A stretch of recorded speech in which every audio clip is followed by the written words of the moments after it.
Good morning mga kapakpak. Ayun no, happy Wednesday. Grabe, sa wakas, nagkaroon din ng maayos sa signal. At syempre, ilang araw din nag-uulan at walang kuryente. Grabe dito sa Valenzuela. Pero praise God pa din. So, praying pa rin na lahat po ng kapakpak at buong family nyo ay safe na safe. This is your Kuya Dan. Kung first time nyo kami napanood dito sa Facebook, YouTube, or TikTok man, this is Dan Sibunan. Kwento ang ibon at kung ano na pa yan. Medyo umaaraw na kapakpak. Medyo, uy, kape-kape tayo. Pasensya sa mga hindi ko po na-replyan last time. So, sobrang, alam niyo naman, pag umulan dito sa Valenzuela, walang kuryente, walang signal. Ayan o. Banda na. Sana safe po kayong lahat dyan. Again, syempre, bisitahin nyo may online store natin. Nandiyan sa tapat, nasa taas ng caption. Nandiyan yung Lazada, TikTok at Shopee. Ano?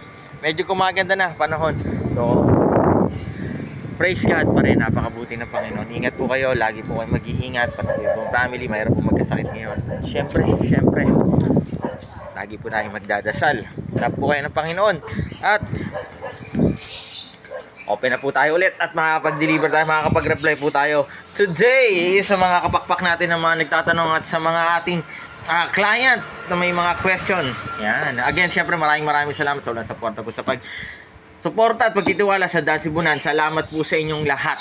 Salamat po sa inyong mga patience, sa mga tropa na talagang hanggang ngayon nagtitiwala po sa Dan Sibunan. Pwede po kayo dumapo rito, makapagkapit po tayo. So kayo po tayo sa 37 Consuelo Street, Marulas, Valenzuela City. Dumating na po yung mga ano natin, cages, nest box. So available po yan, double cage, AC type cage, pati po yung mga nest boxes natin. So hopefully hindi na umulan, umayos na yung panahon. All glory sa Lord.